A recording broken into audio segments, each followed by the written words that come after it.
Yes, hello, welcome into Living Out Sports, here for the one season challenge with Sheffield United. If you missed the last episode, go and have a look at it. We played against Wolves and we played in the FA Cup third round up against Luton. If you are new around here, hit that subscribe button for more daily Football Manager content Monday to Friday at 11 AM. Since we last met, we've played 5 games. It started off alright, it's gradually gone downhill a little bit. We played against Brighton to begin with in the Premier League, 2-2 draw there thanks to goals from Arp and Mousset. We then played against Burnley in the Premier League where we won 2-0 thanks to goals from Arp and Callum Chambers right at the end. Unfortunately, when we played Burnley in the FA Cup, we didn't quite have the same result. It was a 0-0 draw which we lost on penalties, which was very disappointing, especially as we went up 3-2 in penalties. Ampadu missed his, Long scored his, and then we ended up losing in sudden death. That loss in the FA Cup has kind of signalled a bit of a downturn in form, unfortunately. We lost 1-0 to Everton in the league, thanks to a goal from Richarlison, and then we lost 2-1 against Arsenal, and to be honest, that score flatters us a little bit. We got a very late goal from Mousset. Today we play against Man City and Fulham in the Premier League, which are two games that might be slightly different in terms of score. Man City are currently in the top part of the table in 5th position. Fulham are in 13th, and all the results that we've had have left us in 9th. 9 wins, 3 draws, 9 defeats so far, 30 points from 21 games. We've safely secured our status in the Premier League. That was the first aim of this one season challenge, to do better than what Sheffield United did in New Life, so we are not going to be relegated.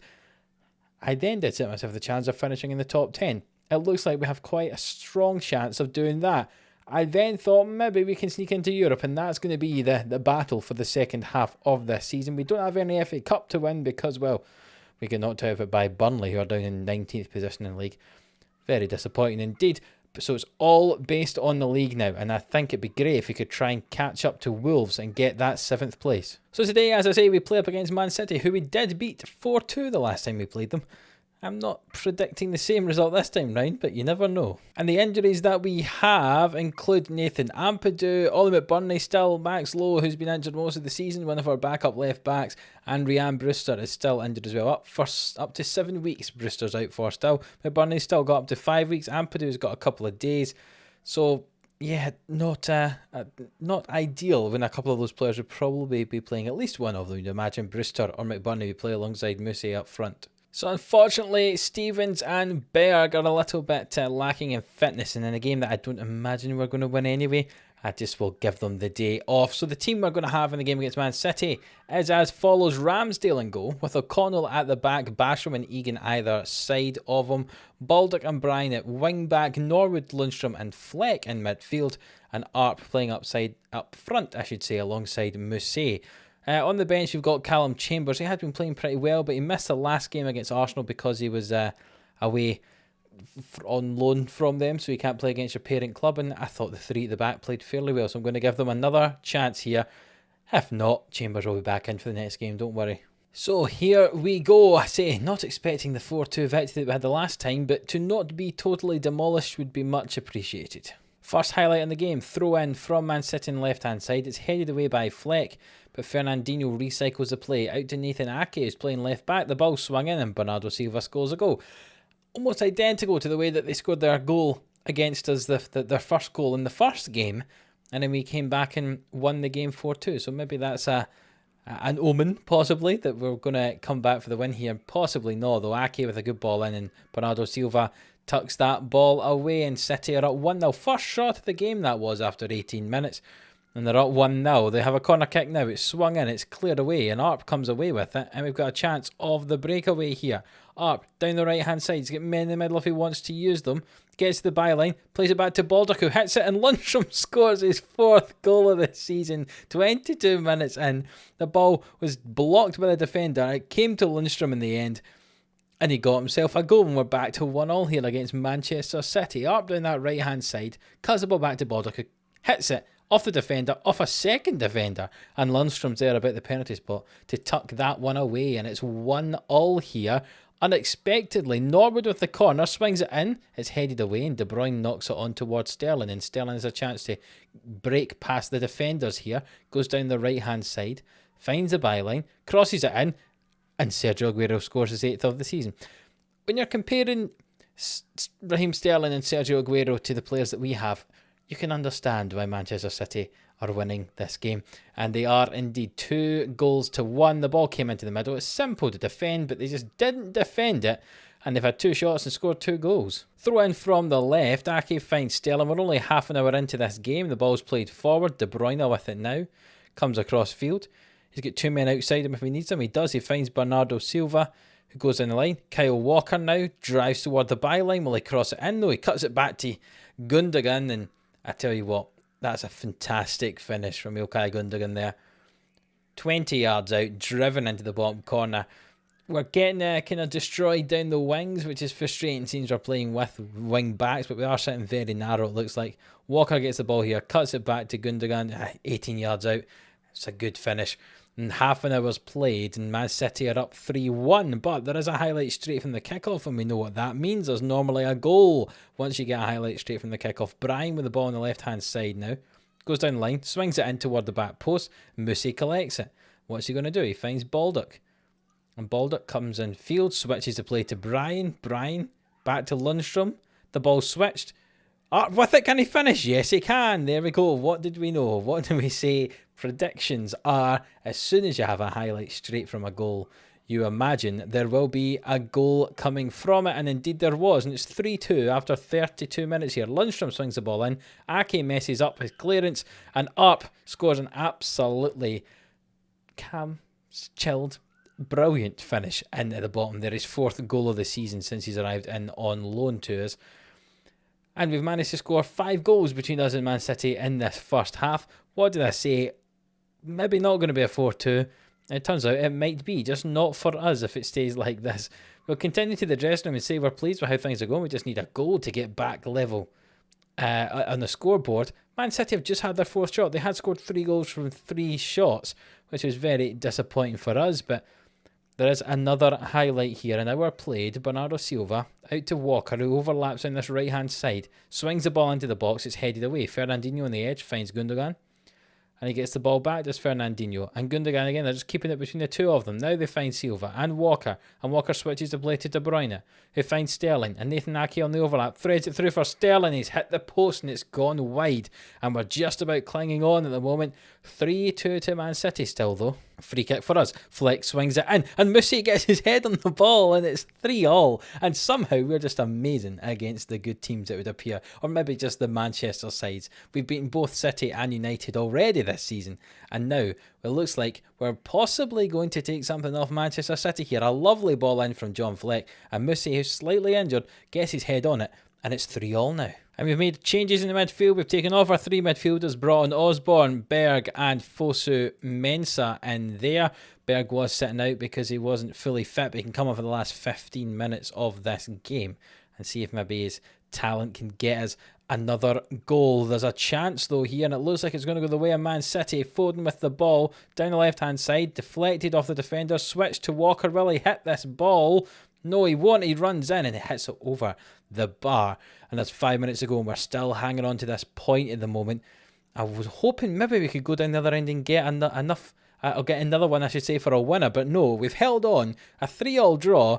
I tell you what, taking 4 points off Man City in 2 league games is no mean feat. And we have done that today. Goals from Lundstrom, Musi and Arp, getting this 3-3 draw. Very exciting indeed. Well, I was suggesting that game might have been the tough one for us, and then we should hopefully win against Fulham. Well, we got a draw against Man City there. So a win against Fulham would be even better now that we've got a point from that game when it was unexpected. And that game against Fulham is coming up in just a second. I meant to say that the January transfer window has come and went, and we did not sign anybody in the January window, unfortunately. Again, no money. We did sell David McGoldrick, who wasn't really playing for us and was getting a bit upset about it, but yeah, no big names in. Right, so here we are with the team for the game up against Fulham. Ramsdale's going to go in goal. Ampadu is going to be at centre-back alongside Chambers and Egan, making a little change after the last game. Baldock and Stevens at wing-back. Norwood alongside Lundstrom and Berg coming back in the team. And up front with Sharp, and Sharp, because Mousset is struggling for fitness a little bit after picking up an injury in that last game, so he's going to come off the bench if we need him. Here we go, first highlight of this game. We are wearing our red and white stripes, and Fulham are in their full red kit, and Norwood's got the ball on this right hand side, back to Chambers. Chambers with it, don't lose the ball, he doesn't, he switches it to Egan, and we get the ball out to Stevens, who's one-on-one, plays it through to Arp, can he finish? No, he waits his way back out, into Lundstrom, and of course is Lundstrom scoring goals. We thought he was going to be our top scorer at the start of the season with the amount he scored then, went in a bit of a dry spell, but he scored 2 goals here now in these 2 games. And that was a very, very nice finish. The ball from Stevens forward to Arp, who brings the centre defender out of the way, into Lundstrom, who's an acres of space in the box, and he thrashes that into the near post. And we're up 1-0 here after half an hour. There's only been 1 shot from each team so far. This might be one of those boring games I've warned you about that we sometimes have. If we don't score 6 goals between the 2 teams, often it's just the 1. But there is another highlight here, so maybe we are going to get another one. Egan with a long ball forward toward Billy Sharp, back to Arp now, and Berg with it. And he finds Sharp, back to Berg, Baldock. The ball goes back to Norwood, but it's intercepted by Loftus-Cheek, but well tackled by Norwood and Berg. And can he get the ball through to Baldock? No, he finds Arp, who hits it, and it's wide of the goal. He's not hit the target from 18 yards out. That's a pretty poor effort from the young man. But we do have another chance here, thrown in by Baldock to Berg. Berg with the ball, back to Baldock. Can he find Berg? He can. Will he hit this ball? He does. It's a goal, the 3rd of the season for Sander Berg. And we're up 2-0 here, just going into half-time. Very nicely worked between the 2 Bs out there, Baldock and Berg. Baldock throws the ball into Berg, who gives him it back, takes a wee run, and Berg's on acres of space, drives into the box, hits it across the keeper. The keeper doesn't move. And we're up 2-0 as we go into half-time here, even though we've only had 3 shots. Fulham have only had 1. It's been a fairly boring game, but we are winning 2-0, and that's all that matters. Corner kick from ourselves. Norwood swings it in. It's gathered by Areola in the goal for Fulham.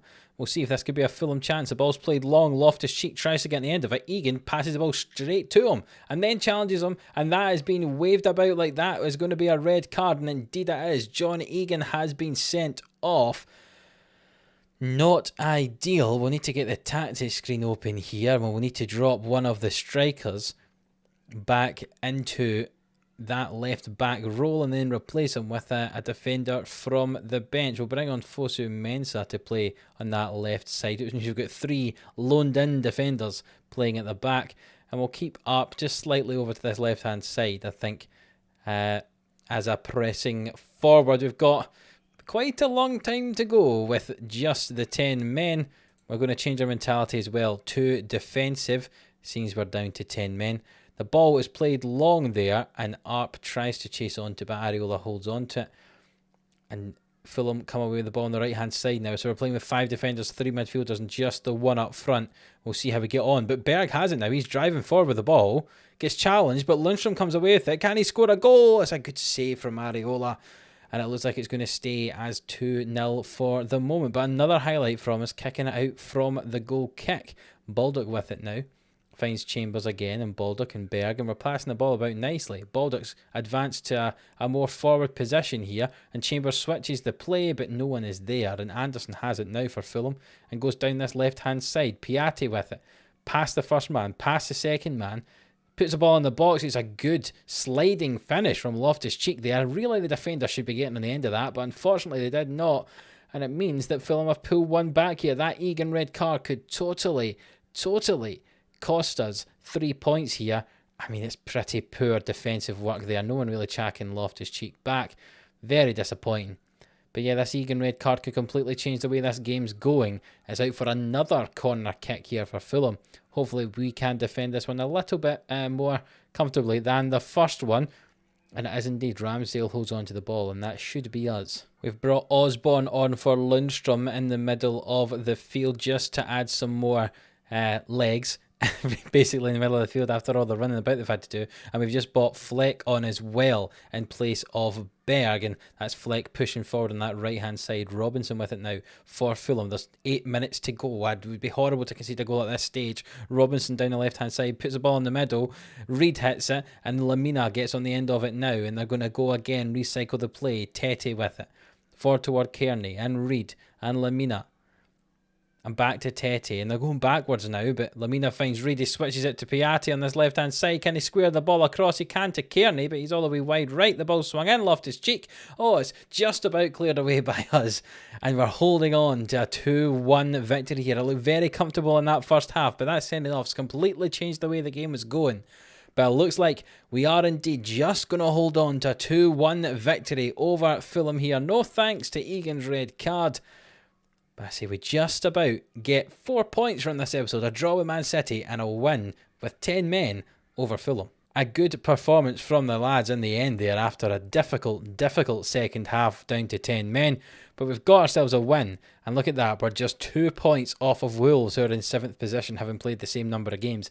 I tell you, European football is still a possibility here. And I think we're going to come back in just a couple of games' time when we play up against Crystal Palace, who are one of our rivals for that 7th position, and also playing up against Newcastle, a game that we should hopefully win.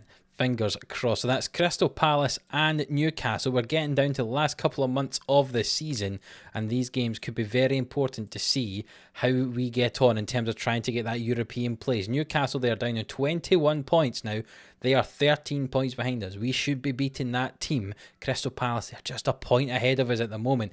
That could be a vitally important match in the battle for 7th place. If you look at how we did against both those teams earlier in the season, we drew with Crystal Palace 1-1 after a 95th minute equaliser from Michy Batshuayi, and we beat Newcastle 3-0. So hopefully similar results in those two games against them again this time round would mean that we are right up there in that 7th place. We get 2 games, one against Leicester, one against Aston Villa in between now and then. Hopefully we can get at least 4 points from those games and start building up some form going into that game against Crystal Palace and that one against Newcastle. We're in a slightly easier run of form at the moment. You can see from Leicester down to Leeds there before we have that horrible run of 4 of the top 6 teams again in April, which is not nice at all. So if you have enjoyed this episode, a lovely draw against Man City and a win, even though we had 10 men up against Fulham, then please do leave a like on the video. It really does help us out. Subscribe to the channel if you haven't already. And until the next one when we play up against Crystal Palace and Newcastle, we'll see you then.